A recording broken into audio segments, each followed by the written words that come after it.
Perkenalkan, nama saya Griffin Manurung dengan NIM S23036 dengan rekan saya. Posisi dari 2307. Di sini kami membahas metode besi baja pada proses pembuatan besi alternatif atau direct reduction. Direct reduction itu adalah metode alternatif untuk memproduksi besi dari biji besi tanpa melalui peleburan seperti pada blast furnace. Proses ini menghasilkan direct reduction iron atau DRI yang juga dikenal sebagai sponge iron atau besi sponge yang mereduksi oksigen dari biji besi menggunakan gas reduktor pada suhu di bawah lele sekitar 800 sampai 1200 derajat Celcius. Ini ramah lingkungan karena mengurangi emisi CO2 dibandingkan proses konvensional, terutama jika menggunakan hidrogen.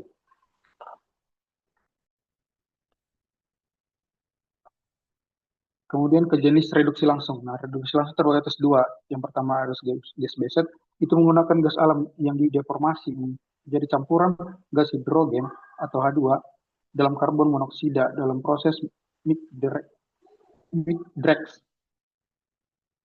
dan HYL.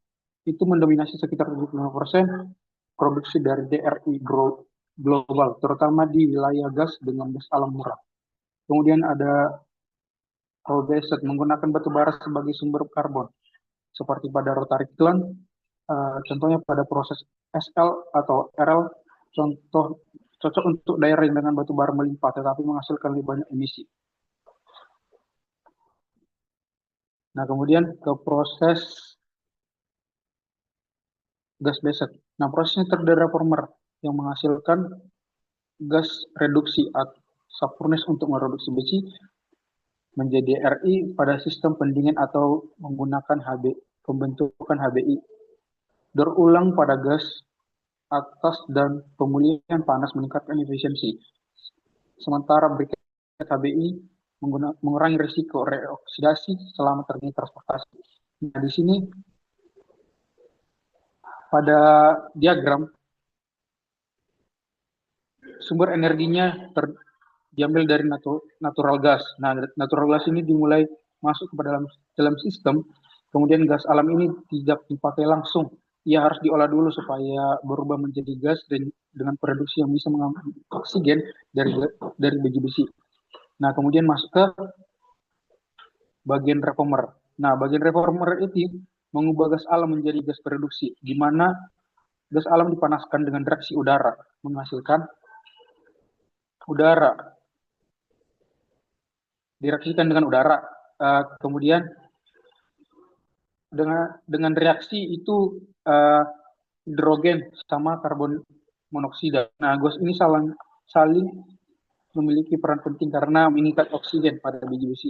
Sederhananya itu kalau di bagian peleburan besi itu Fe2O3 ditambah dengan rumus kimianya Fe2O3 ditambah CO ataupun hidrogen itu akan menghasilkan Fe ditambah CO ataupun H2O, yang artinya oksigen dari biji besi dilepaskan, yang tersisa hanya besi murni.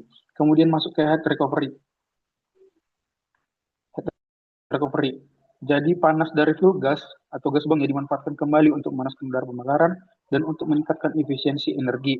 Maka dalam bagian heat recovery di kiri bawah, kemudian masuk ke subfurnace.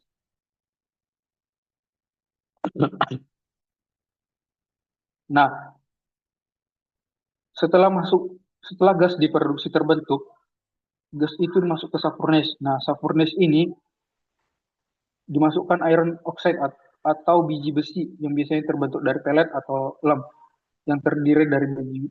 Nah, biji besinya kan turun. Biji besi turun ke bawah, gas produksi naik ke atas. Kemudian gas H2 dan CO mengambil oksigen dari biji yang hasilnya biji besi berubah menjadi besi spon atau DRI. yang disebut sponge iron karena strukturnya berpori atau seperti spons. Nah, kemudian masuk ke gas buang, gas daur ulang atau top gas crude. Nah, pada bagian ini, gas ini dibersihkan pada top gas scrubber, kemudian dikompresi oleh proses gas kompresor, eh, dipakai kembali pada proses yang dilakukan upaya ini dilakukan untuk penghematan energi dan mengurangi gas buang. Kemudian dihasilkanlah produk. Nah, setelah reduksi diselesaikan, keluarlah hasilnya DRI. Nah, pada bagian ini prosesnya ada dari beberapa cara. Yang pertama didinginkan, itu menjadi DRI storage. DRI didinginkan dari DRI cooler lalu disimpan. Kemudian yang dibuat dari briquette yang menjadi HDRI atau biasa disebut HBI. Nah, ini dipadatkan menjadi HBI atau hot burette iron. Tujuannya untuk lebih aman disimpan dan lebih mudah diangkut. Kemudian masuk ke hot transfer ke EAF. Nah, DRI yang dihasilkan panas langsung dikirim ke EAF Electric Arc Furnace. Nah, di sini DRI dilelehkan untuk membuat besi baja cair. Nah, transportasinya itu ada beberapa cara. Ada yang pakai conveyor, kemudian hot leak, baru hot transport vessel. Ini kalau transport vessel ini jaraknya lebih jauh. Nah, kemudian semakin cepat masuk ke AF, maka hemat energi yang karena besinya masih panas gitu. Nah, berikut langkah-langkah praktis. Yang pertama ada persiapan bahan baku, kemudian pembuatan reduksi gas, pemanfaatan reduksi gas, pengisian ataupun penurunan material. Nah, di sini pada bagian transportasi ke EF tadi. Nah, kemudian masuk ke zona heat nih, material dipanaskan kembali 8 derajat Celcius oleh gas panas yang dihasilkan di bawah furnace. Nah, kemudian masuk ke zona reduction terjadi pada reduksi utama yang tadi saya katakan dari Fe2 O3 menjadi Fe3O4 lalu terbentuk FeO maka menghasilkan Fe pada suhu sekitar 850 sampai 1050 derajat Celcius. Nah, metalisnya itu mencapai 92 sampai 96 terjadi karbonisasi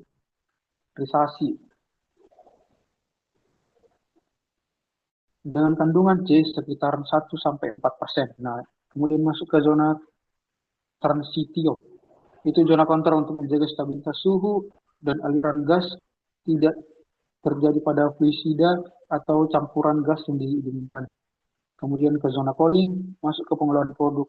Lalu hasilnya pada proses akhirnya itu adalah recycle top gas. Ini gas buangnya uh, pada bagian atas yang sekitaran 70% dikompresi kembali ke reformer untuk meningkatkan efisiensi energi pada proses.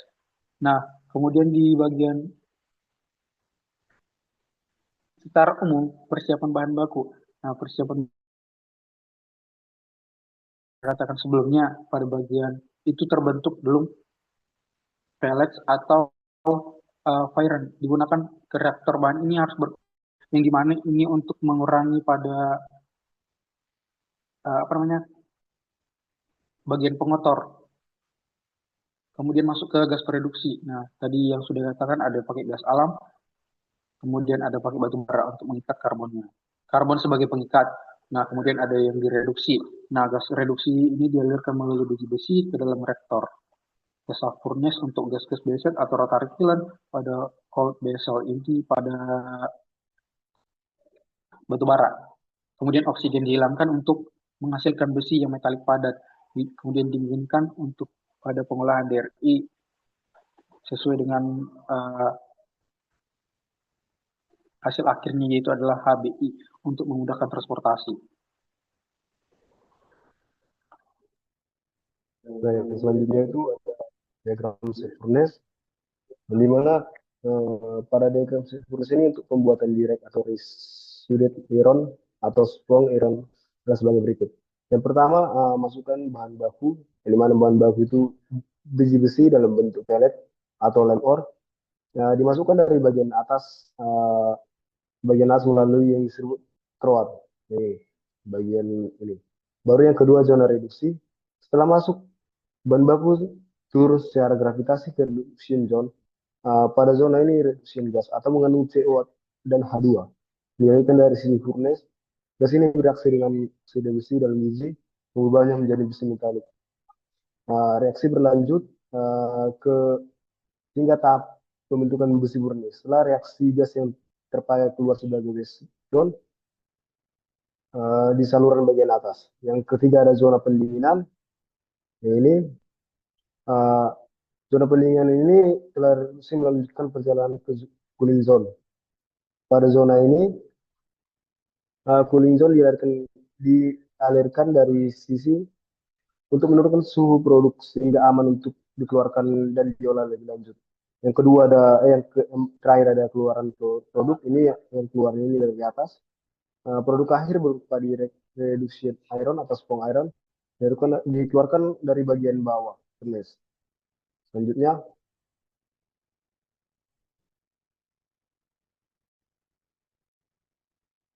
selanjutnya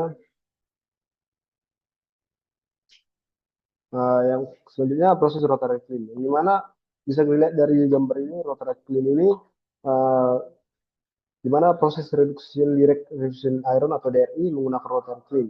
Biji-besi batu bara dan kapur dimasukkan ke dalam rotary kiln yang berputar dan sedikit miring. Di dalamnya terjadi proses reduksi oksida besi oleh gas hasil pembakaran batu bara sehingga terbentuk spong iron. Produk panas kemudian dialirkan dalam rotary cooler sebelum dipisahkan. Gas buang dari proses ini membuat kembali melalui gas heat boiler dan dibersihkan menggunakan elektrostatik precipitator sebelum dimasukkan ke atmosfer. Di mana proses ini dari reaktornya ada gas alam batu bara yang rotary kiln menggunakan batu bara yang bentuk furnace-nya tabung berputar. Selanjutnya, core chemical reaction. Bisa kita lihat reduction dari H2 yang dimana dihasilkan 3 Fe2O3 plus H2 menghasilkan 2 Fe3O4 tambah H2O. Di mana stepwise Fe2O3 menghasilkan Fe3O4 menghasilkan FeO menghasilkan besi reduction by CO yang dimana 3 Fe2O3 tambah karbon menghasilkan 2 FeO3O4 tambah CO2 menghasilkan Fe3CO2 yang mana konversi bertahap analog. Yang ketiga ada seperti bicarbon reaction, CO2 ditambah C ditambah karbon menghasilkan 2 CO. Di mana classification in situation CO generation in coal and beverage. Selanjutnya, keunggulan dan aplikasi dan keterbatasannya. Keterbatasan. Yang pertama keunggulan, emisi CO2 lebih rendah dengan H2, integrasi lebih fleksibel dengan EAF, penerapan modular komputabilitas dengan jalur pembuatan baja berkapasitas lebih rendah. Yang kedua ada aplikasi. Bahan baku utama untuk pabrik baja EAF, produk ekspor HDI, produksi hibrida yang mencampur DRI dengan scrap. Yang ketiga ada keterbatasan, faktor-faktor yang sensitif. Faktor-faktor yang sensitif yaitu ada kadar atau ukuran biji, biaya dan ketersediaan dari hutan atau gas alam atau H2. Modal untuk reformer dan penanganan gas serta pengelolaan reoksidasi selama penanganan.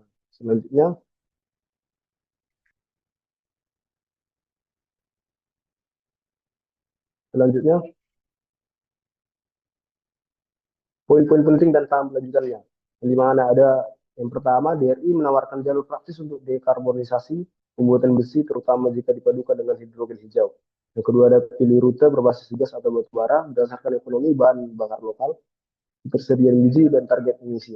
Yang ketiga ada investasikan pada persiapan biji, pembersihan gas, dan sistem penanganan atau HBI untuk melindungi kualitas produk. Yang keempat ada rekomendasi untuk tim model LCA, spesifik lokasi, neraca energi dari gerbang ke gerbang, dan analisis teknoekonomi sebelum berkomitmen memilih rute. Selanjutnya, ya Sekianlah presentasi kami ucapkan terima kasih.